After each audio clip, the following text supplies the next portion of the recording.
today. So I was just pulling everything out. And if you can see behind me, I have all sorts of things baking today because I looked in the fridge and realized I had all of this dough that I had gotten ready last week, and then I never had time to bake it. So this morning, I let's see, this loaf was proofing in the fridge. I'd say that it's a little bit flatter than normal, but guess what? I left it in the fridge. I think the dough was close to 10 days old. But look it, it's still warm, so I can't slice it yet. And then I think that the oven had been on so long, so this got a little bit darker than normal, but it's still gonna be so delicious. This is a rye loaf. Just know our recipe for rye bread is coming. Um, let's see. Oh, I have focaccia bread rising over here. That recipe is also you can make focaccia bread with our everyday dough. It's delicious. It's like a little bit chewy, so good. But this is a new recipe that I have coming for you, and it's this fluffy, soft focaccia bread. And tonight we're gonna have focaccia paninis. So that's going. And you guys, I just had so many things baking this morning. Also, our sourdough scones. These are sourdough discard scones, and I have our regular scone recipe with the like you can make it with sourdough discard is already on our channel, but I'm getting this recipe ready so that you have a video that's just about sourdough discard scones. So I was busy this morning, baking, but it looks like everybody is on. Hello, good morning, Marjorie.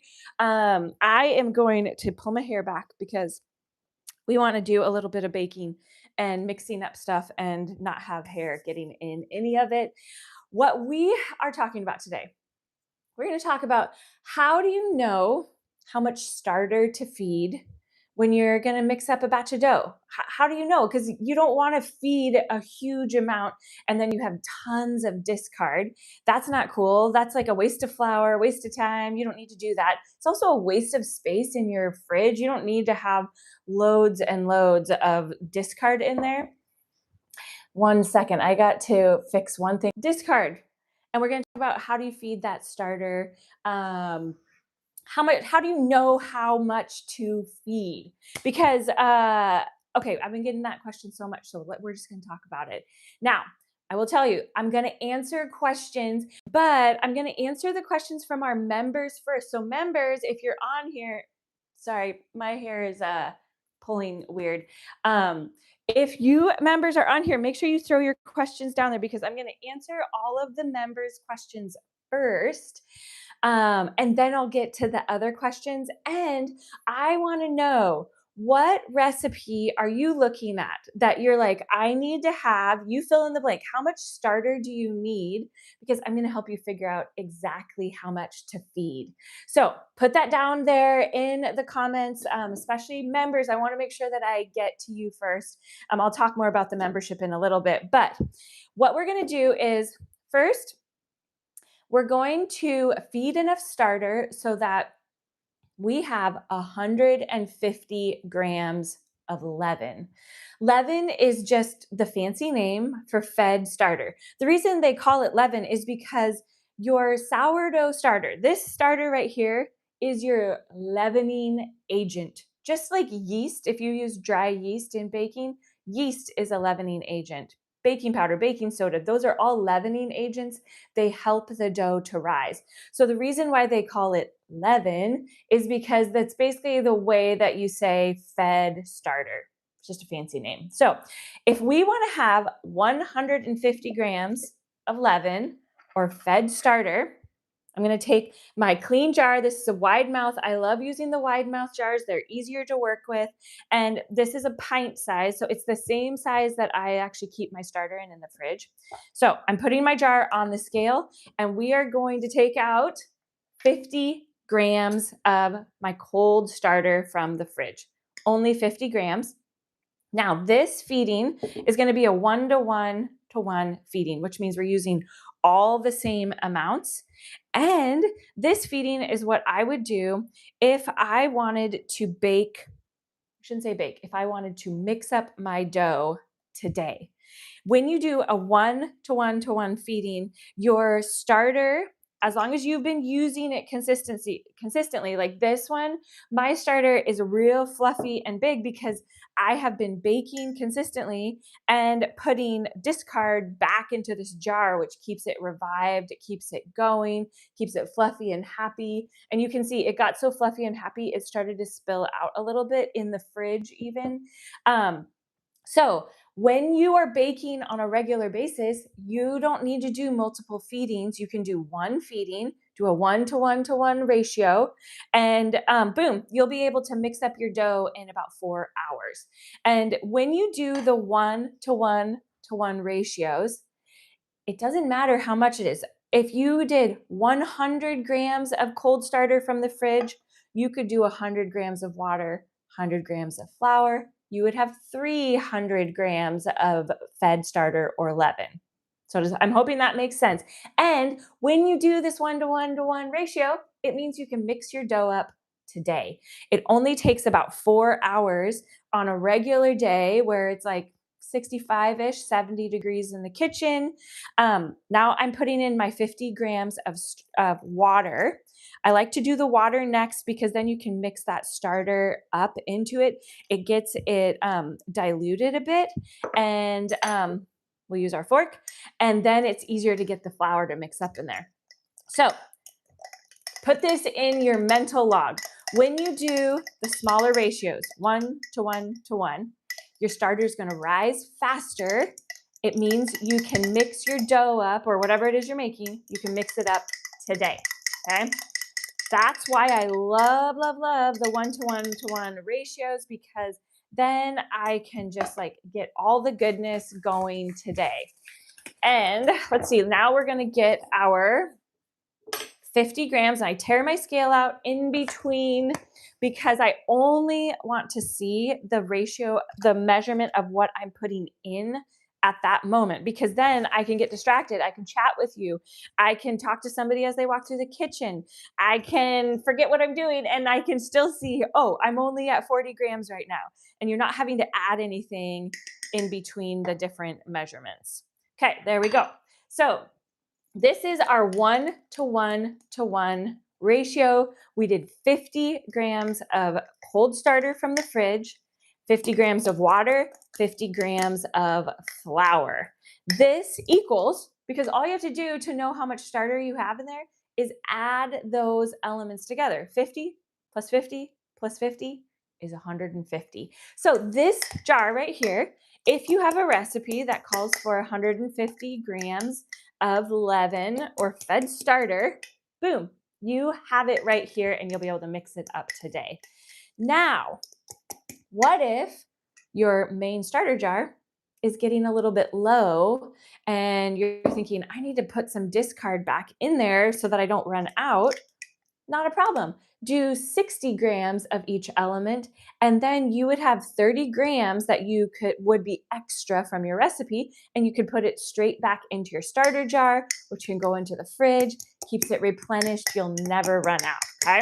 So let's see, any questions in terms of this first process here? I'm looking back up to see, and I see some of our member friends in here. Hello. And hi, Andrea from UK. Oh my goodness, I am so glad that you're here. Oh, she's busy making sourdough most days. I'm so glad. Yeah, some days are my like big baking days, like this one where I had all of the things going on. But that's the beauty of finding the rhythm in your schedule to know, okay, I'm going to feed my starter at this point, which takes like 5 minutes, maybe 5 minutes. And then I'm going to mix my dough up at this point. And so it's really like just starting to understand the process of the, like, when you're going to do the certain things. And then you can like fit it into like a busy work week. You can get your dough all prepped ahead of time, which is what I absolutely love to do. Our refrigerator is as much a part of our sourdough process as any other fancy tool. This scale is essential, and my refrigerator is essential. The refrigerator is what makes it possible for me to make big batches of dough, all of this stuff, the scone dough, the everyday dough, the rye dough, the focaccia dough, all of that stuff I mixed up multiple days ago or even last week. And I put it in the fridge and let it just rest in there. And boom, then I could bake whenever I wanted to. And Marjorie, hello, welcome to the family table. How fun. Oh my goodness, I have to tell you all about our membership. Just a little brief little snippet about it. You guys, it's so fun. It's called the family table. That's our membership here on YouTube. And here's what you get as one of our members. It's only $4.99 a month. Number one, you're supporting such good work. You're making it possible for us to buy more flour, to test out more recipes, to show you all the goodness that is coming out of the kitchen. You get behind the scenes. So whenever I'm testing stuff out, I actually show it to you all first. I ask the members to chime in to help us know, like, what recipe should we do next? So they get to help design what we're doing on our channel. You also, as a member, get priority questions and comments, because as our channel grows, which you guys is crazy right now, as of today, I think it's over 80,000 subscribers now. Thank you all so much for being here. This is so fun. And we, as our small little team here, are doing the very best we can to answer everyone's questions, but it's really like, you guys have so many good questions. As a member, we answer your questions first. I actually go and find them in the morning. I go find all of our member questions and I answer your questions first. And then members also get your own live, which our first member live is coming up this Thursday, 10 a.m. Pacific Standard Time. And I'm going to be there just with our members at our little family table. And we're going to talk all about sourdough and answer questions. And so, Marjorie, I'm so glad that you're here with us. So fun. Okay, next question. Should the starter from the fridge be sealed tightly or just lightly? That is such a good question. Here's the easiest way for you to remember what to do. Lid tight, lid loose. When you're dealing with anything in terms of a starter, even the one that's in your fridge, the lid should be loose. So I didn't clean this jar up because I wanted to show you all today. I still have stuff on my fingers. I had mixed up all these different kinds of dough over the last week, and I had a bunch of extra discard, and I put it back into this jar. Well, the discard, once it mixed up with everything that was in here, it just started to expand and grow in the fridge, started spilling out. It's like I need to clean the jar up. If I had had the lid on tight in the fridge, it would have just created almost like a sourdough bomb. So when you are working with anything that is just starter, the lid should always be loose, even when it's in the fridge, especially when it's on your counter, because you need that natural gas that the sourdough yeast is producing to be able to escape from the jar. If your lid is on tight, you will be creating a sourdough bomb. Now, if you have mixed up any kind of dough, scone dough, focaccia dough, hamburger bun dough, which that recipe is coming tomorrow, you guys. Oh, the members also get access to all of our videos as soon as we have them ready on YouTube. And so they actually get to see the videos and get to bake with them before the rest of the channel does. So our members have been enjoying the hamburger bun video for the last week or so. But that video is coming tomorrow. But when you make any kind of dough, you want it to be airtight, because the dough is not producing that same kind of gas that your sourdough starter is, because the measurements are all different and you don't want your dough to dry out. If your dough dries out, pull off any of the dry parts, because those dry parts are now dehydrated. They are not going to bake up to make nice soft dough or bread. So if you're making dough, cover tightly. If you are doing anything with starter, cover lightly. Okay, so let me see. Any other questions right now? Oh, Old School was in Bremerton last weekend. How fun. You guys, we live in Bremerton. It's such a cool little town. We love it here. It's near Seattle. It's really nice because it's kind of quiet. It's like small town, but then we can hop on the ferry if we want to be in Seattle, which is great. Okay, one more question, then I'm going to go to the next part. Oh, good morning. Oh, Daphne's in the Seattle area too. Okay. Um, Okay, Old School has this is a good question. If you use instant or dry active yeast, will it kill the sourdough? No, it doesn't. You can actually use them together. So some of our recipes you will see. Let's see. If you go to our bake the same day sourdough discard roll recipe, which Shelly, our I almost said sourdough admin, our YouTube admin is here in the comments as well.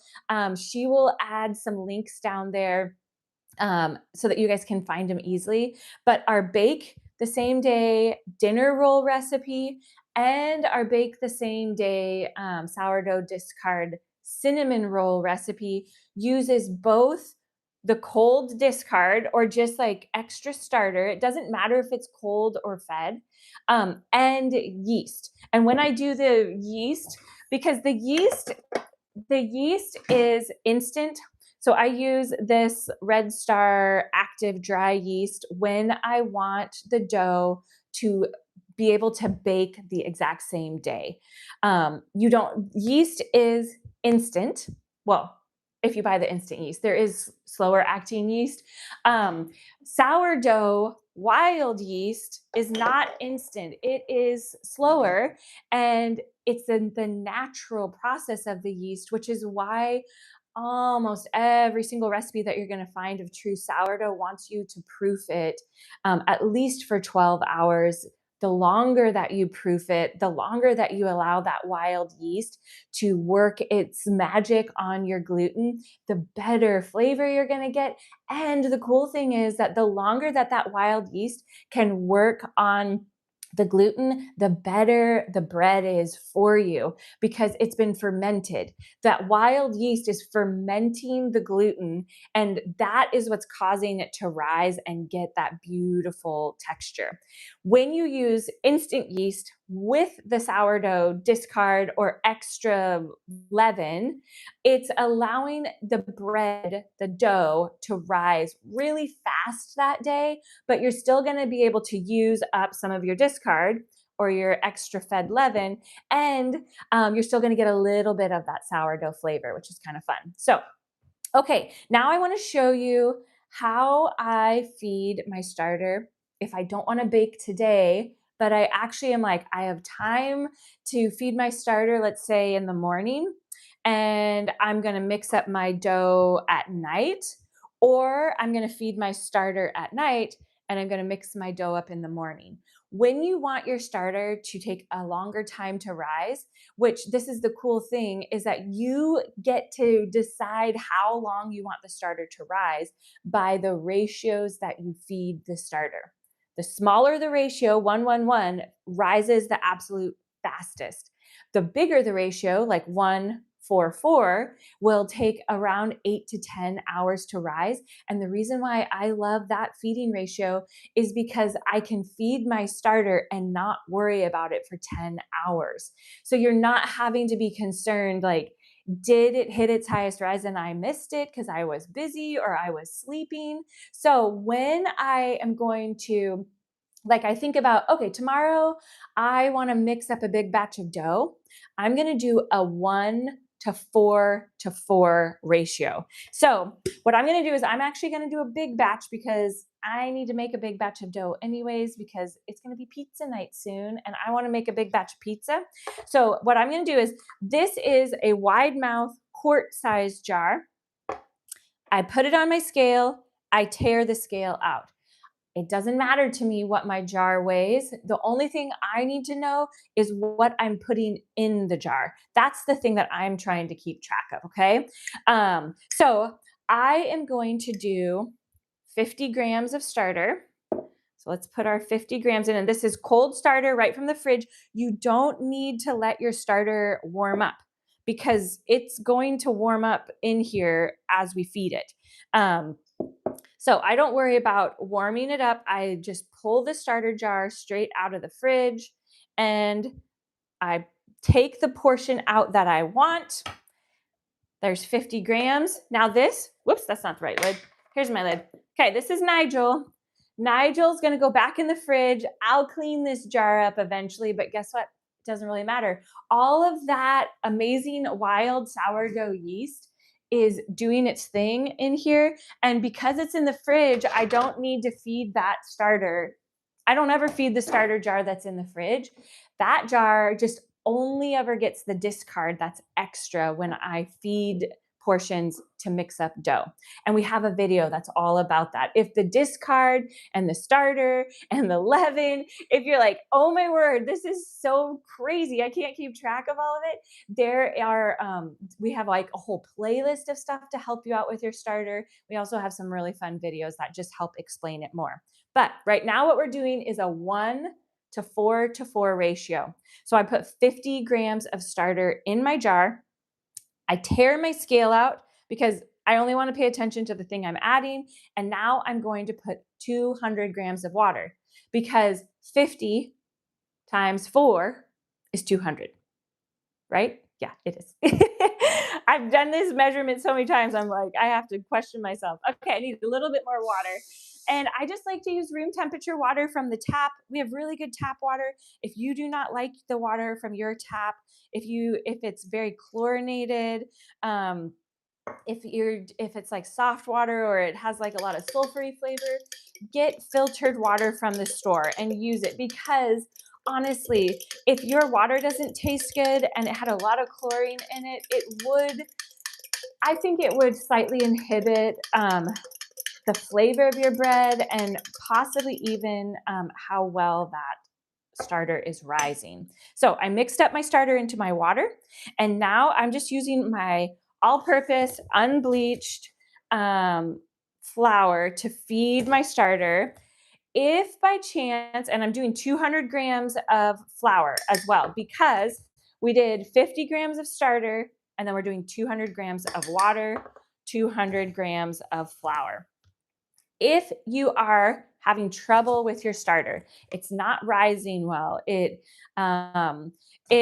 is not like, you're not seeing a lot of bubbles or activity, or it rests for a long time in a nice warm spot and it still just isn't doing anything, we have a video all about like what to do if your starter's just not rising.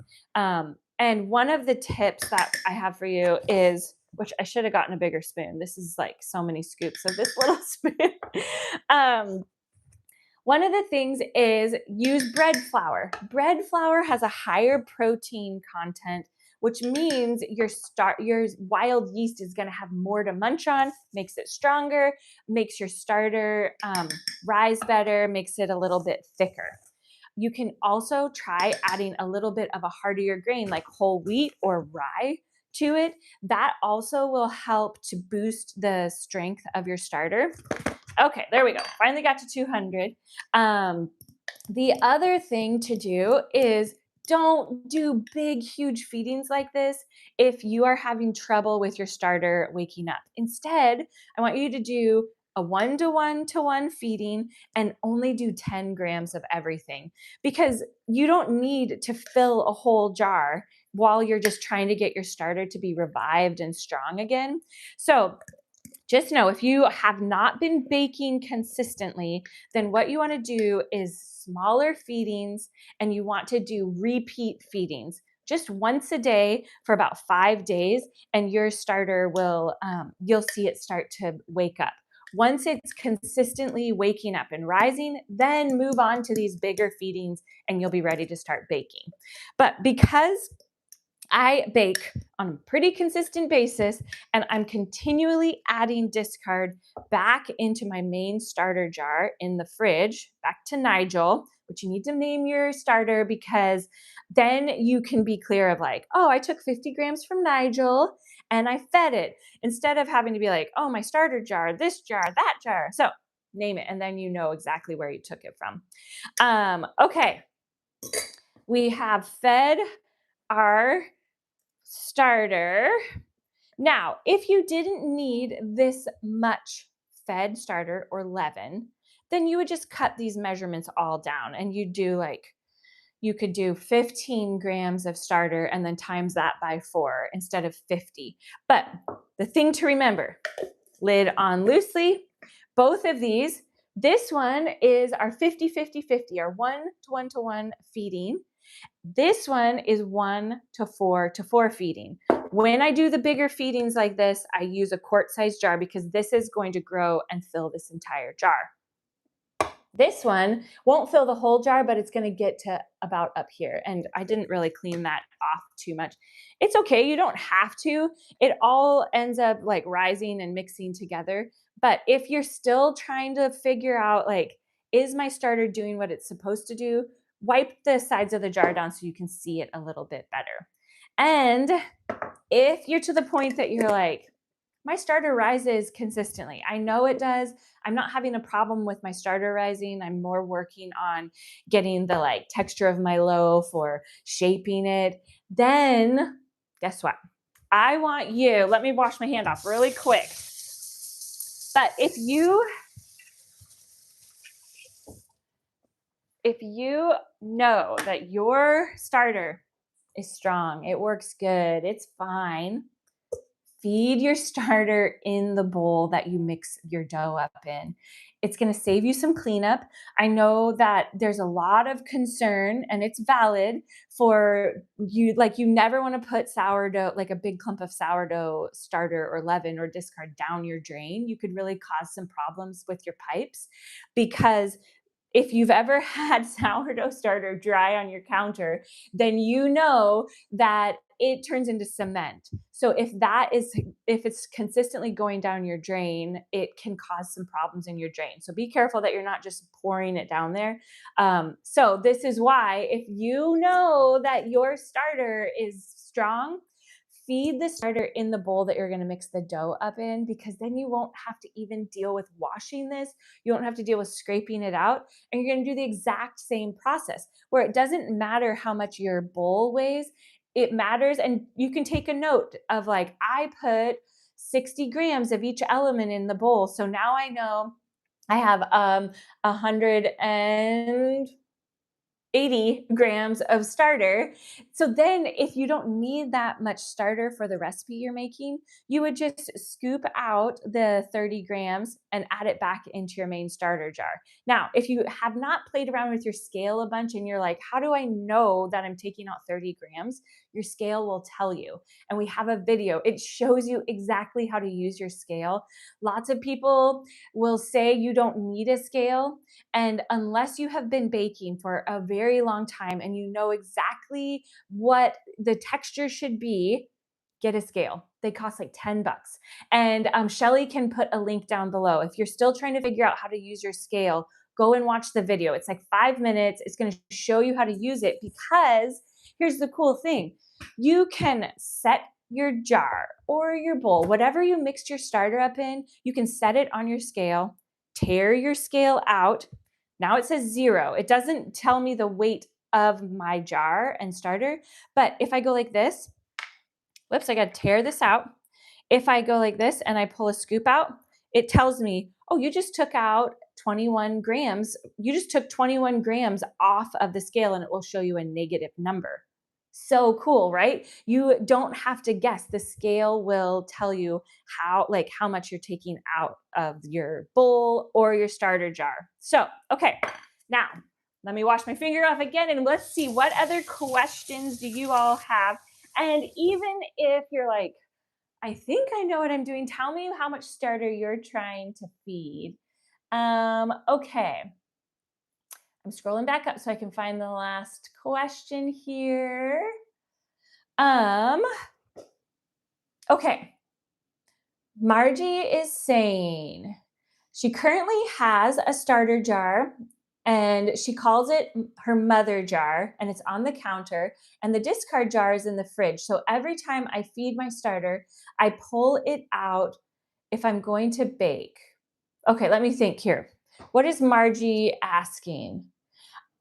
Okay, Margie, I think that you're saying, I think some of you are keeping your starter jar on the counter and you're feeding it every day. So let's talk a little bit about that. And we have a video that explains exactly how I do it because I don't keep my starter jar on the counter. I don't want to think about my sourdough every day. I don't want to deal with feeding it because what that does is you are constantly creating discard every single day.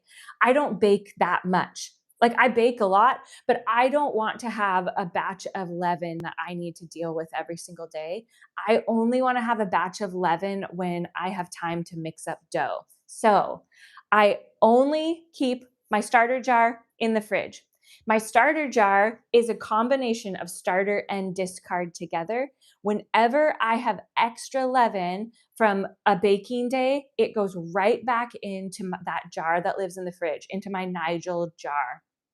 I don't keep a jar of starter on my counter. I don't feed my starter every day. I only feed the amount that I need when I want to bake something. And the reason why is because your starter is fine living in your fridge for a very long time. You don't have to be babying it all the time. And that is honestly why so many people say they're tired of sourdough or they don't ever want to deal with sourdough because they're like, oh my word, am I going to have to baby it every day? No, you don't. Now, some people love having that starter jar on their counter. They want to do that. You can. That's the cool thing. You can do it that way. But if your starter jar lives on your counter, you have to feed it every single day, which means you're going to have a lot of discard unless you're baking every single day. The reason why you need to feed your starter every day when it's on the counter is because if you don't feed it, the sourdough wild yeast gets a little bit weak and it becomes this like an invitation for bad bacteria. When you feed your starter every day when it's on the counter, then you're keeping your sourdough wild yeast really strong. Bad bacteria can't grow in it. But I don't want to worry about bad bacteria. I don't want to worry about feeding my starter every day. So my starter jar lives in the fridge. I only bring it out when I'm going to take a portion out to feed it. And there's more videos on our channel that go into that in more in depth if you're like, how does that work? But this is honestly the trick that I figured out from other people that bake this way that makes it possible for us to do sourdough. If I had to feed my sourdough starter every day, I wouldn't still be baking. It would have died. It would have grown some gross mold and I would have thrown it away because there's other things in life that we want to do and I don't want to worry about my starter every day. So in the fridge it lives and then I only feed the portion I'm going to bake with. Okay, next question here. Um, okay. Deb is saying, I'm brand new to sourdough. I started my starter 1 week ago. So good job, Deb. Way to go. We have a video on our channel that's all about how to start your own starter. There's even a video, if you have gluten-free friends or you're gluten-free, there's a video that shows you exactly how to start your own gluten-free starter as well. And here's one thing I'm gonna give you one tip and then go watch the video if you want more. The first 3 days of starting your own starter are very important. You're going to mix your ingredients up on that first day, and then you are not going to touch, stir, shake, nothing. You do nothing to the starter for the first 3 days because it needs to sit there and rest and allow the wild sourdough yeast that's in the air to find it. So once you hit the third day, that's when you're going to start those repeat feedings, and you're only going to feed it once every single day. And I show you in the video how I do it so that you don't go through tons of flour and you don't have tons of discard. So, okay, next question. I'm looking to see if there's any members that are asking any questions. And then I'll come back up. Let's see. Okay. You guys have so many good questions. Okay, I'm going back up here. Okay, Debbie from Arizona. Hi, Debbie. I am so glad that you're here. I'm so glad that we can bake together. Okay, there's another question here. Can I use my discard to make an active starter? Yes. Your discard is starter. That's why it's so confusing because there's different names for it. But the reason they call it discard is it's simply that you fed a batch. So let's say this big batch of starter that we fed, it rises. When it's fully risen, it's fed starter or leaven. Then I'm going to take a portion out and I'm going to mix up a big batch of pizza dough. But there's going to be a little bit left in here of my fed starter or leaven. That little bit that is left is called discard.